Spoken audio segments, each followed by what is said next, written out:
I am hiding on the porch because I have the canner going, and while we're past the heat wave here in Michigan, it's warm in the house and I'm not turning on the air. I get up really early in the morning, and I was having coffee, me and the puppies, out on the back deck before the sun was even up. It was quiet, it was beautiful, not even the birds were up yet. And a thought came to my head, and I'm like, I need to add that up. And so I grabbed the calendar and started counting, and yes, we are 136 days. 136 days away from serious potential chaos, no matter which way the axe falls. So this is not about politics. This is not about religion. Because if you know me, you know I don't care what your thoughts are on those. And if they're abusive and horrible in the comments, it will go away. But I thought that I would give you guys kind of a little poke, okay? Kind of like my mind did to me this morning. We have 136 days until the next election. 136 days until November 4th here in the US. And no matter which way the axe falls, okay, there is a very strong potential for some major disruption, some major chaos. I hesitate to say, but I really believe that civil unrest is a serious possibility. So what are we doing to get prepared for this? Because 136 days is not a lot of time, especially if you're just starting out, okay? So if you're a brand new beginner to all of this, I don't want to freak you out too much. But I want you to give this some serious consideration, especially if you're in a larger city, an urban area. I want you to consider what could happen no matter which way the ballots go. I want you to consider how bad it can get. If you haven't noticed, if you haven't been out around people a whole bunch, which I work really hard not to do, but even in my area, even in my small town area, the town next to us is hyping up for all the election stuff, and people are mean. I mean, mean and nasty and rude and just all around horrific. People are calling names. People are pointing fingers. People are getting loud. There's a lot of entitlement flying around. But everybody's emotions are like at that tipping point. And I think as we progress closer to November 4th, it is going to get much worse. And depending on where you're at and what happens, it could get significantly worse. At this point, I have very little hope for a nice, quiet end of the year, or beginning for that matter. This year is going to, it's an election year. So you kind of expect chaos. You kind of expect blatant, highly expensive ads showing you the kind of people that you don't want to be, You see people not talking to family or friends. People, and I'll be the first to tell you that I go through and I unfollow a lot of the political conversation. Like, I still like you, we're still buddies, I still want to chat with you, but am I going to watch all the stuff that you're putting up? No, I'm not. No, I'm not. Because you raise my blood pressure, and I can do that on my own. If we are not careful and cognizant of the information that we're taking in, whether it be from a news source, theoretical news source, a trusted source, or Uncle Joe, it has the potential to raise blood pressure. It has the potential to make people mad, to make people reactive. And I'm seeing it. I'm already seeing it escalating in my little tiny little bitty town, okay? I go out of my way to not discuss politics. Even if I agree with people, I go out of my way to not discuss politics.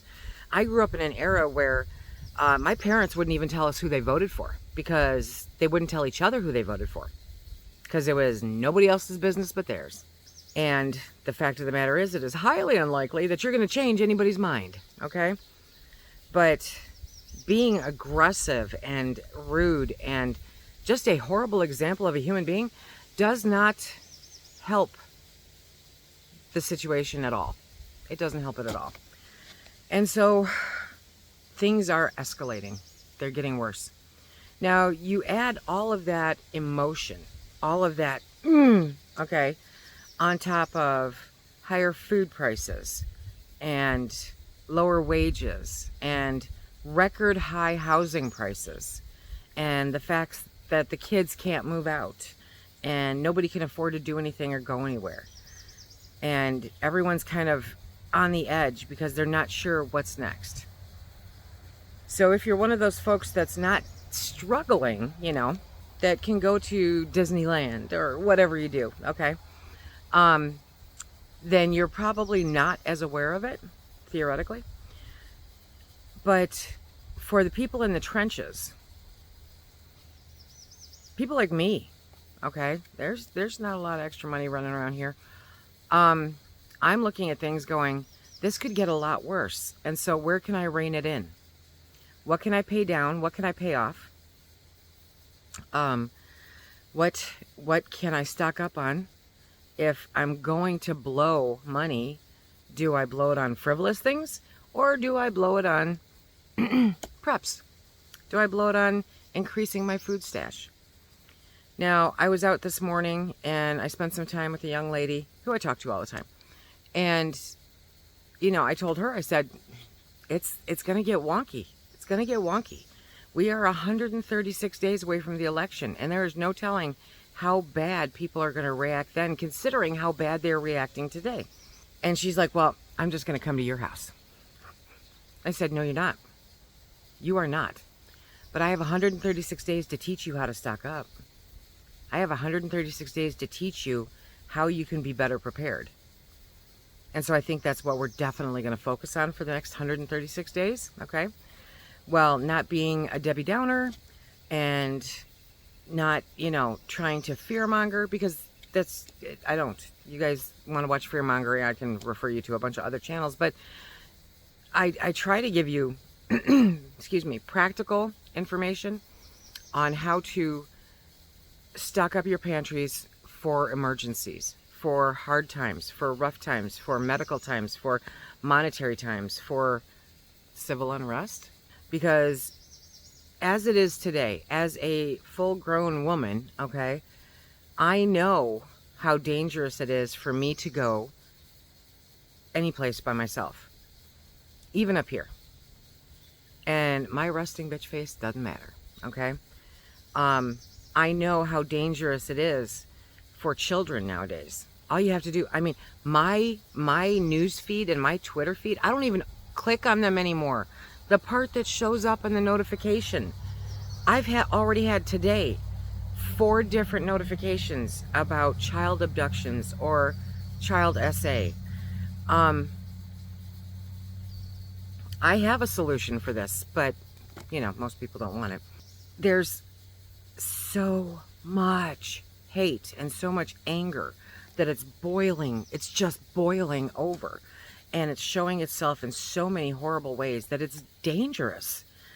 And if I lived in a big city or a suburb, you know, I'd be looking at how I do things.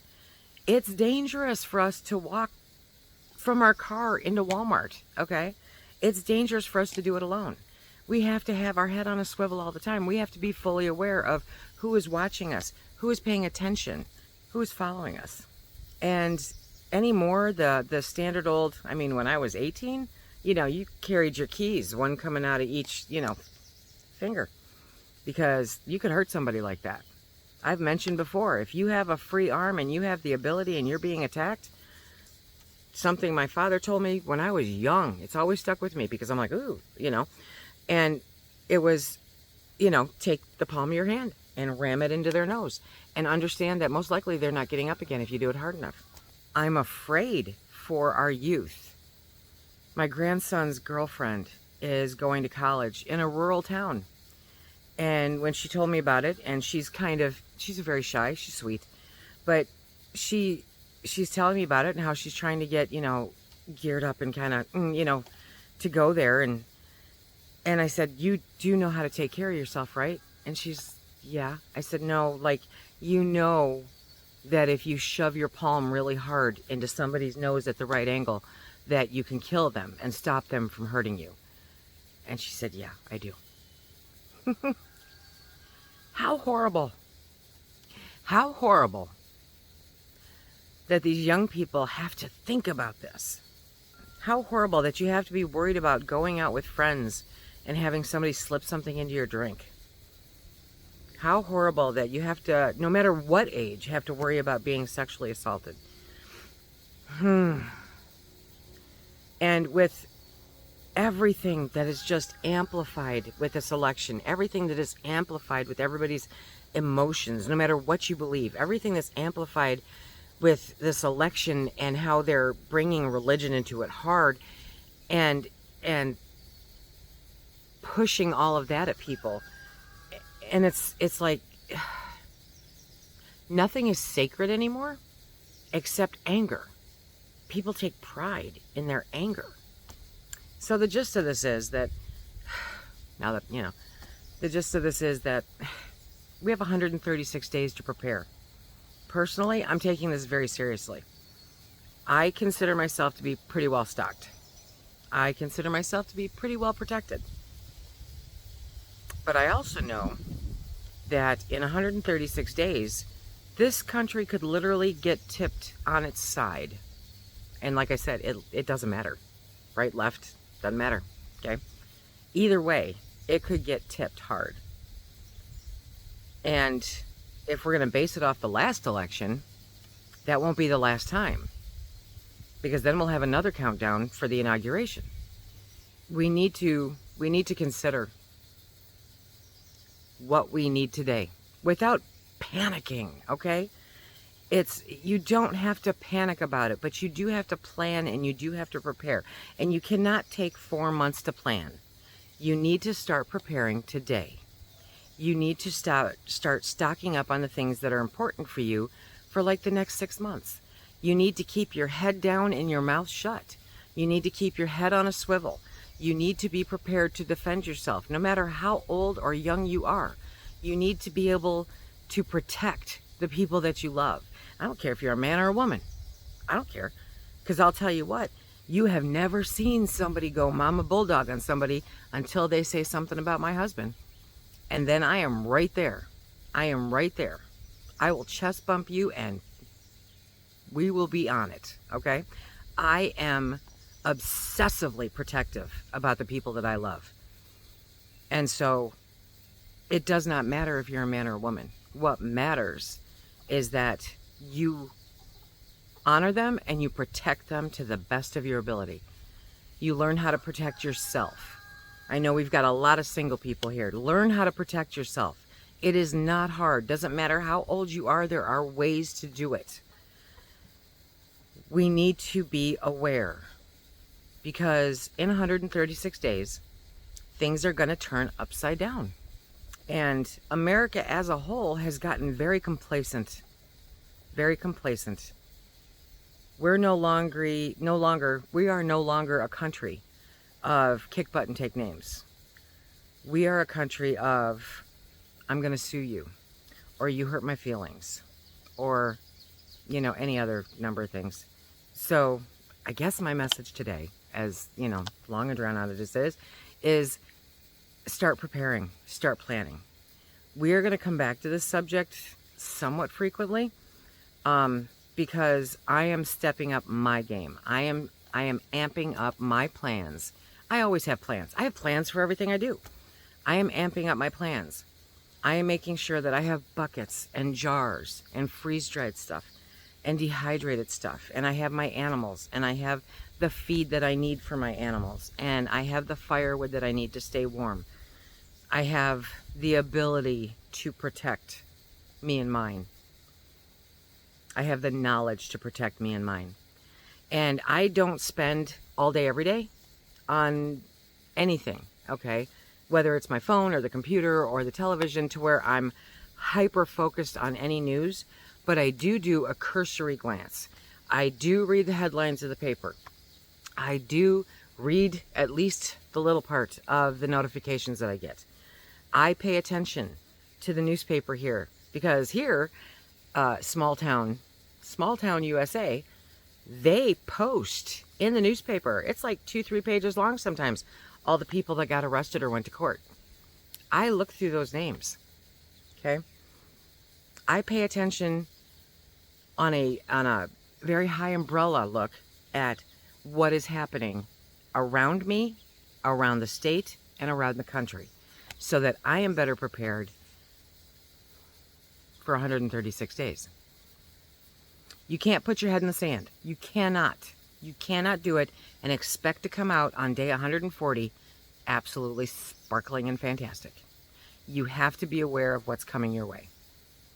Not to the point where you're losing sleep, not to the point where you are running around town, you know, with a sign on your body saying the end is near, but you need to pay attention. It's important. So I hope that you will join me as we prepare for 136 days and potentially the first wave of potential civil unrest, major disruption, amplified anger and hate. Because we can't have that. But if we prepare for it, then we're stronger if it does happen. If it doesn't happen, awesome. Okay, then we just gotta, you know, move the field goal down a little bit, wait for January, see what happens then, you know.